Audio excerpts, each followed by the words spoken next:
On this week's diatribe, an angry man absolves players of all responsibility. A TTRPG blogger is confused about fudging. A red worm fails his combat wheelchair role. And check your DoorDash if you have any allergies, because your pal Scott Garibay is completely nuts. Welcome, world, to another Monday and another edition of Intelligence as a Dump Stat.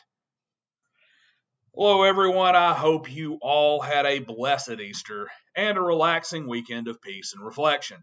I'm going to keep the promo stuff short for you this week and simply ask that you like, share, and subscribe, and remind you to jump on over to my brand new Patreon where you can have a direct input on our brand new project car and be at the front of the line when it comes time to give that car away. We kick things off with the angry GM.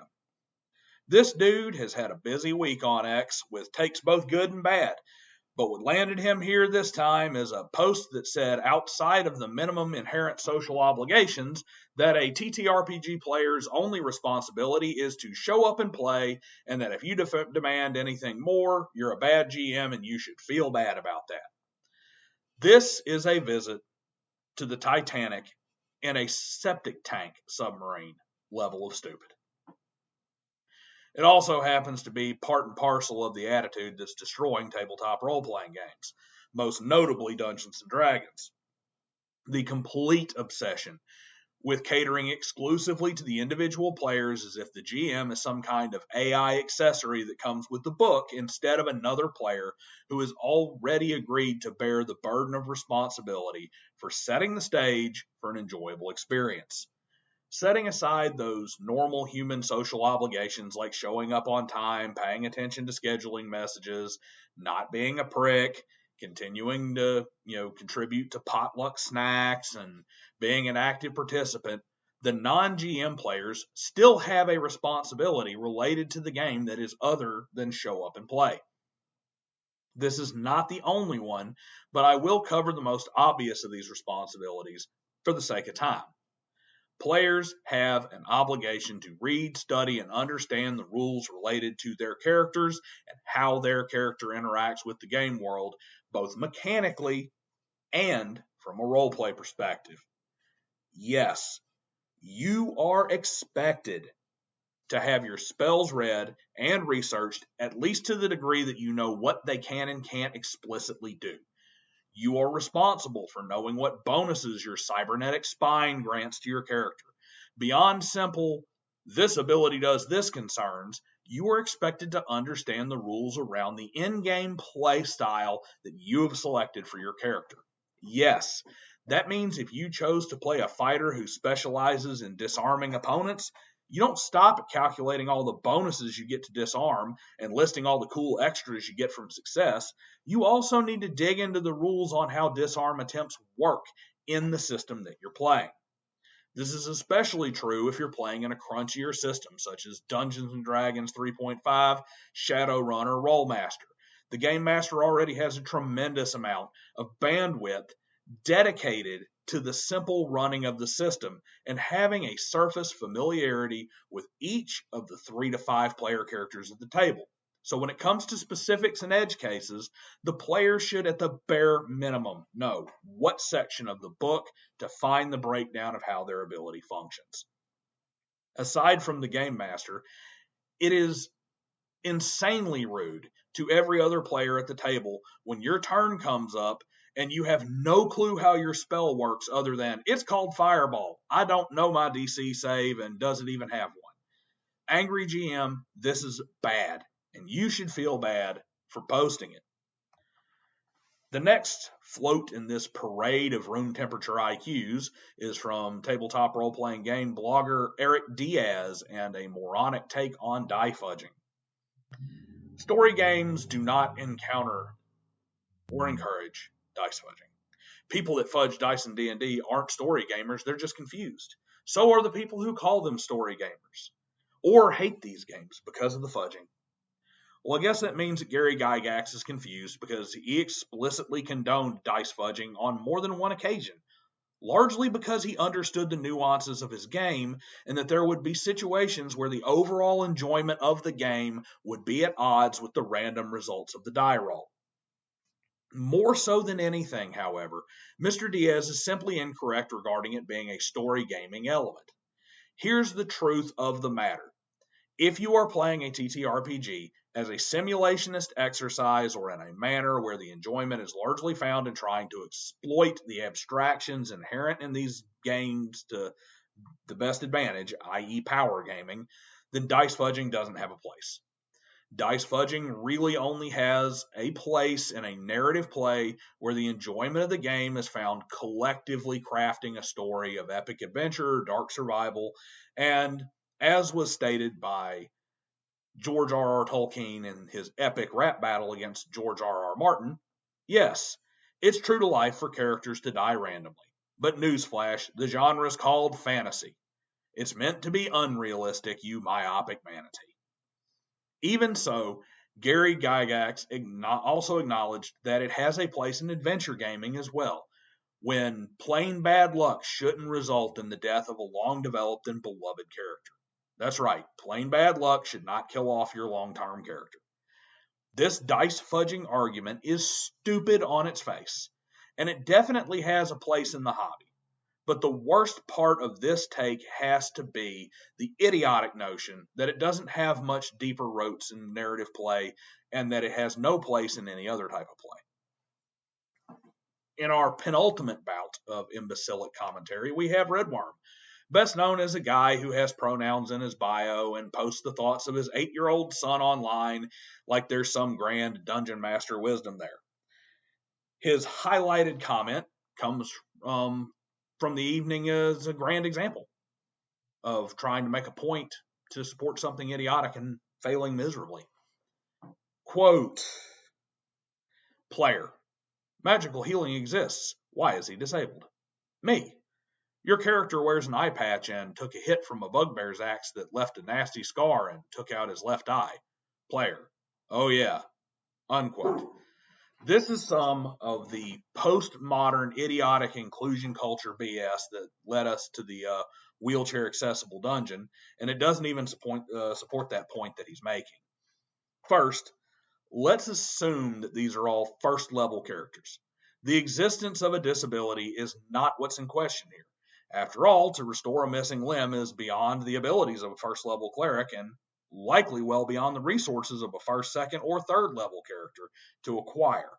In 3.5 D&D, regeneration, the spell needed to regrow a lost eye, is a 7th level spell, costing 70 times caster level in gold to hire as a service.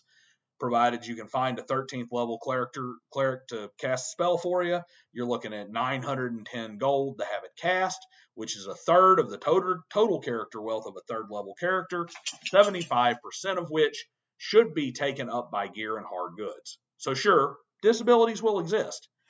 But that isn't the argument that anyone makes. The argument people make, which is an extremely logical one, is that if you have the magical power on tap to make a wheelchair-bound adventurer effective, you have access to the magic to heal them, and it makes no sense for them to remain disabled. And before we get to the maybe they don't want to be healed idiocy, the only people who choose disability over restoration are those who have had their entire identity wrapped up in a special interest class of being disabled. This is entirely postmodern concept that is even now in the process of being societally rejected. So now let's go on to the further context of a D&D game. Post-Roman era adventurer braving death itself for golden glory. A guy who is missing an eye is far less of a liability than a person who cannot use their legs. They can want to adventure all they want, but no adventuring party is going to have them along. And the combat wheelchair is a retarded concept that would never exist. The magic used to make it functional is more intensive and more costly than simply curing the disability. It's not a, well, you have an eye patch thing. It's the guy with the eye patch earned it, proving he was worth having around, and his eye won't slow us down every time we come across a log on the road thing. This isn't the dunk you think it is, Red. It just shows that Red Worm has a serious lack of gray matter between his ears. Last up, and boy is it a feast of idiocy, comes courtesy of good old J. Scott Garibay. We all know Garibay.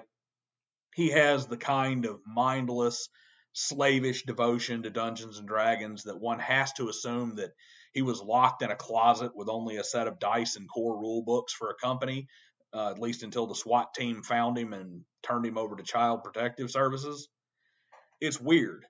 We have literally seen this man cry real tears all over some poor guy's Uber Eats order while he drove around talking about how important D&D is to his life and all that it did for him. His channel is a litany of uploads, a few hours apart, where he seems just to stream live from his cup holder while driving delivery gig runs and linking Dungeons and Dragons back to various random TV shows and bitching about Critical Role. Here, we're primarily focusing on 3 individual pieces of tepid intellectual leftovers in the form of 3 videos that are just unhinged. First up, an attack on Professor DM. Why? Because of the terrible offensive destruction caused by terrible evil of clickbait thumbnails. Yes, Dungeon Craft featured a thumbnail saying it's over TPK as the D&D design team is gutted. This is apparently a massive assault on all women. Yes, a huge leap of logic that saying the loss of 90% or more of the D&D design team is mortally offensive and degrading to the entire Dungeons & Dragons community, and especially to all women. Pointing out that every accomplished and experienced designer at Wizards of the Coast has either left or been fired is somehow an attack on women. What's his logic? And I'm using that term very loosely. That the only designer level employees left on the team are both women, Mackenzie DeArmas and Amanda Heyman. Both women. This is where Garibay's unhinged D&D homerism kind of shines through. What did Heyman do? Well, she was the lead on Strixhaven. Yeah, Strixhaven, which is not only objectively terrible as a design, but it's just an adaptation of something created by the Magic the Gathering team. And it's a bad adaptation at that. She didn't make some great, fantastic thing there, some great feat of game design. DeArmas is even less qualified than this. She has writing credits on numerous WotC dumpster fires that sold poorly and were almost universally panned while lecturing everyone about her borderless anti-colonial game world. Scott, it isn't because they're women like you want to impugn. It's because they're utterly incompetent and have bootsuckers like you who tell them their shit smells like roses simply because there's an ampersand stamped on the cover. But yeah, that's right. PDM's thumbnail is basically burning the dog, bringing up all the dogs and fire hoses to WotC headquarters to drive out all the non-straight white males. He then went on to spew some nonsense about RPG Elite, who disavowed Monty Cook Games earlier, and after a lengthy, meaningless ramble about Daredevil and Punisher on Netflix, decided that Kelsey Dion should be kissing WotC's feet over Shadowdark, despite the fact that WotC contributed nothing to Shadowdark outside of shooting themselves in the foot at the exact right time for her to blow up. Moving on to his next aborted attempt at a coherent thought, he recapped some random medical drama before trying to make a point about player character death in TTRPGs. And here it is, folks. If a PC dies, you need to stop playing immediately and end the session. No backup characters, because if you use a backup character, you are a garbage player, and your GM is not just a horrible GM, but also a horrible person. Why? One second. I'm struggling to get a sentence this retarded to come out of my mouth, and it's not easy. because they need time to reflect and process the death of their D&D character, who is not just a piece of paper with game stats on it, but an actual part of the player's identity stack. I'm assuming that identity stack is some ignorant postmodernist term for all the victim groups you pretend to be part of that make up what's supposed to be your personality. Either way, this is just the dumbest thing that I have heard in a very, very long time. I'm pausing here for one very serious note, guys. This video series is largely tongue-in-cheek, and it's meant to poke fun not only at the bad hot takes in the TTRPG world, but also to mock the incredibly outsized reactions to those takes. But you tell somebody that combat wheelchairs make no sense, and the next thing you know, the torches and pitchforks are out with one green-haired clown saying that you send the entire races of people to funny-smelling showers, while another one claims that somehow you physically assaulted them via X, and they're all trying to get you fired from your real-life job because you said combat wheelchairs don't make sense. But this is in all seriousness, this next part here. J. Scott Garibay, if you honestly feel this way about D&D characters, you need to stop playing immediately and seek professional help. It is in no way healthy to tie this much importance and this much personal investment into a game of make-believe with brightly colored math rocks. Seriously, talk to a professional before we see you in the news for all the wrong reasons. I don't want you doing harm to yourself or others because your imaginary elf lady said that you could be together forever if you make a questionable decision regarding a self-absorbed aging musician and a .32 caliber revolver. So, seriously, talk to somebody. Anyway, moving back to our more satirical content. Garibay's last bit of numbnuts commentary isn't even about D&D, but it is an unbelievably idiotic take, and I just couldn't let it slip. Do American jocks owe reparations to Dungeons & Dragons players? J. Scott Garibay says yes, and proves why he should be stuffed in a locker after a nice long swirly, preferably between therapy sessions. He read a book about a DM leaving his nerd friends to get sports friends so he didn't look lame to his girlfriend. Apparently, this idiot thinks the majority of people who played sports specifically targeted and tormented specifically Dungeons & Dragons players to the point that they should pay significant damages to the nerds. What the fuck? I'm going to say this as plainly as I can. This is a persecution fantasy by someone who, as an adult, seriously needs to be hung from a coat hook by the back of his underwear and told to grow a set and man up. For the sake of all that is good and holy, please somebody tell me that Garibay portrays some kind of parody character online.